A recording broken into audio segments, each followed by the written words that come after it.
Good morning प्यारे श्रोताओं। तो अभी उपस्थित हुए हैं सुबह की प्रमुख खबरों के साथ। तो खबरों का विस्तृत रूप से अध्ययन करें तो निवेदन रहेगा कृपया चैनल को जरूर सब्सक्राइब करें। तो प्रस्तुत हैं आज सुबह के मुख्य समाचार। फिर सटीक साबित होंगे या गच्चा खाएंगे, एग्जिट पोल 2019 के सही पाए गए थे नतीजे। हिमाचल प्रदेश में इस बार एग्जिट पोल वर्ष 2019 लोकसभा चुनाव की तरह फिर सटीक साबित होंगे या गच्चा खाएंगे, इस पर हिमाचल की जनता अपनी नजरें गड़ाए हुए हैं।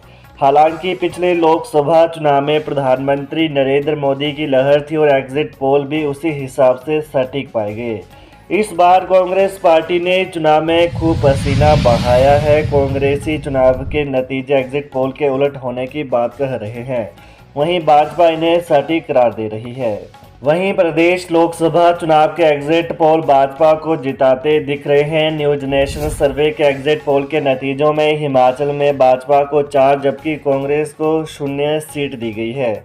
इसी तरह न्यूज 24 चाणक्य ने भी एग्जिट पोल में भाजपा को 4 सीटें दी है।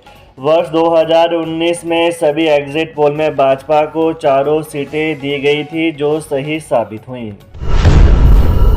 पति की मौत का दुख भूल मतदान का फर्ज निभाने पहुंची नीरजू देवी, बेटे ने पीठ पर उठा पहुंचाई मां। लोकतंत्र में वोट का क्या महत्व है, कई लोग अभी भी इसके बारे में शायद नहीं जानते हैं। तभी देश भर में करीब 30 से 40% जनता भी मतदान केंद्र तक नहीं आते हैं। कुल्लू जिले के दूसरे सबसे दुर्गम पोलिंग स्टेशन मझाण और इसी गांव की रहने वाली 84 साल की नीरजू देवी वोट के अधिकार को भली भांति जानती है। वह पति की मौत के दुख को भूलकर लोकतंत्र के पर्व में अपनी भागीदारी के लिए प्राइमरी स्कूल मझाण में बनाए गए मतदान केंद्र में वोट देने पहुंची। इस फर्ज को निभाने के लिए उनके बेटे धर्मपाल ने करीब आधा किलोमीटर पीठ पर उठाकर पहुंचाया। इस दौरान उसका पोता पवन कुमार भी दादी के सहारे की लाठी बनकर मतदान केंद्र पहुंचा था।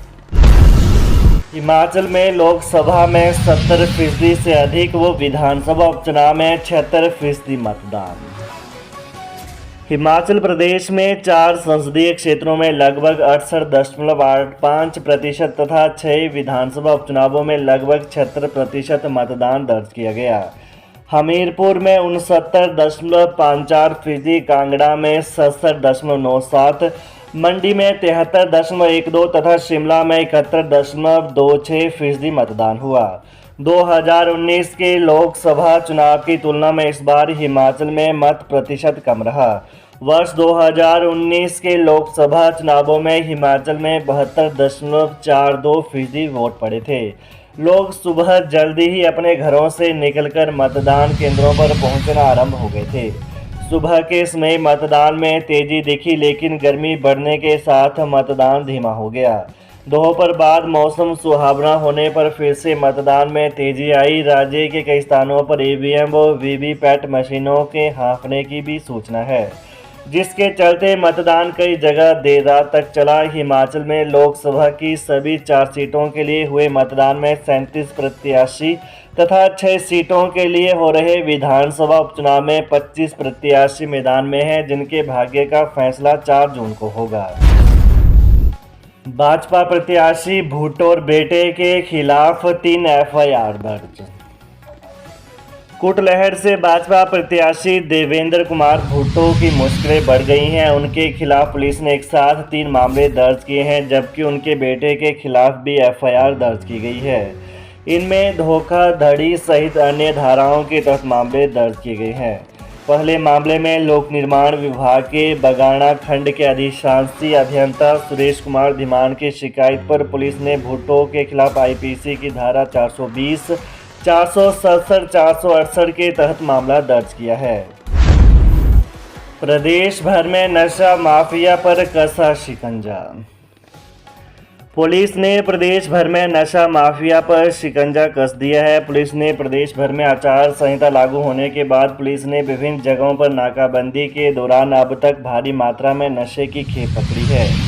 लोकसभा चुनाव को लेकर प्रदेश की अंतर्राज्यीय सीमाओं सहित पूरे प्रदेश में सुरक्षा व्यवस्था कड़ी की गई है। प्रदेश के सीमावर्ती जिलों में आने जाने वाहनों की तलाशी के बाद ही वाहनों को प्रवेश दिया जा रहा है। प्रदेश में आचार संहिता लागू होने के पश्चात अब तक एनडीपीएस एक्ट के तहत 431 मामले दर्ज किए गए हैं। इसमें 102.645 किलोग्राम चरस, 2679.49 ग्राम हेरोइन, 3 किलो 231 ग्राम अफीम, 7 किलो 586 ग्राम गांजा तथा 34,670 नशीली गोलियां, 1,328 नशीले कैप्सूल, 54 किलो 694 ग्राम भुक्की की खेप को जब्त किया गया है। आचार संहिता के दौरान प्रवर्तन एजेंसियों द्वारा कार्रवाई कर की गई 27 करोड़ की जब्ती।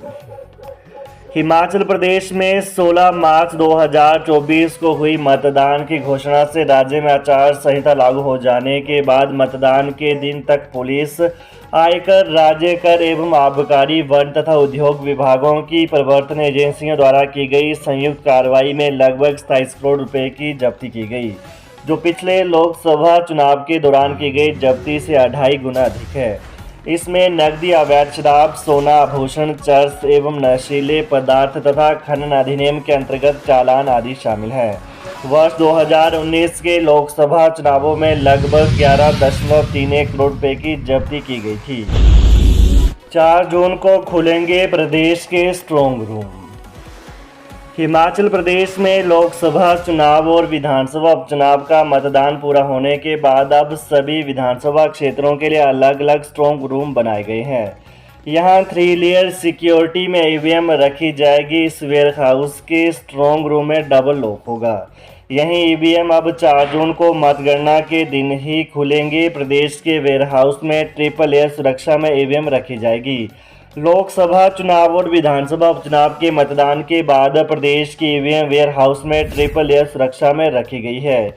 ईवीएम के लिए केंद्रीय सुरक्षा बलों सहित पुलिस जवानों का सख्त पहरा लगाया गया है। वहीं वेयर हाउस की सुरक्षा में तैनात किए सभी जवान हथियारों से लैस हैं। पहले घेरे में केंद्रीय सुरक्षा बलों को तैनात किया गया है।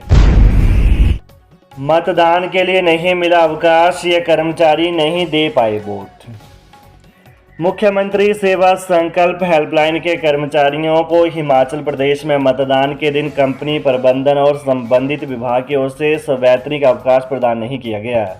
कर्मचारियों ने शिकायत की है कि कर्मचारियों के द्वारा जब मतदान के दिन अवकाश के बारे में कंपनी प्रबंधन से बात की गई तो कंपनी के ऑपरेशन मैनेजर राजेश सिंह द्वारा अवकाश देने से साफ इनकार किया गया।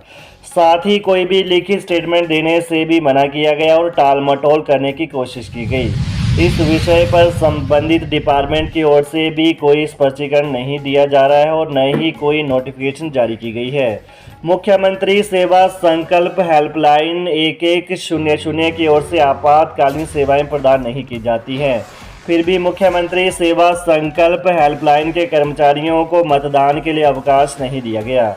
हालांकि बाकी सभी सरकारी विभागों और निजी संस्थानों में भी मतदान के लिए अवकाश दिया गया है। तो ये है आज सुबह की प्रमुख खबरें। तो प्रदेश की ताज़ा खबरों को जानने के लिए कृपया चैनल को अभी सब्सक्राइब करें। धन्यवाद।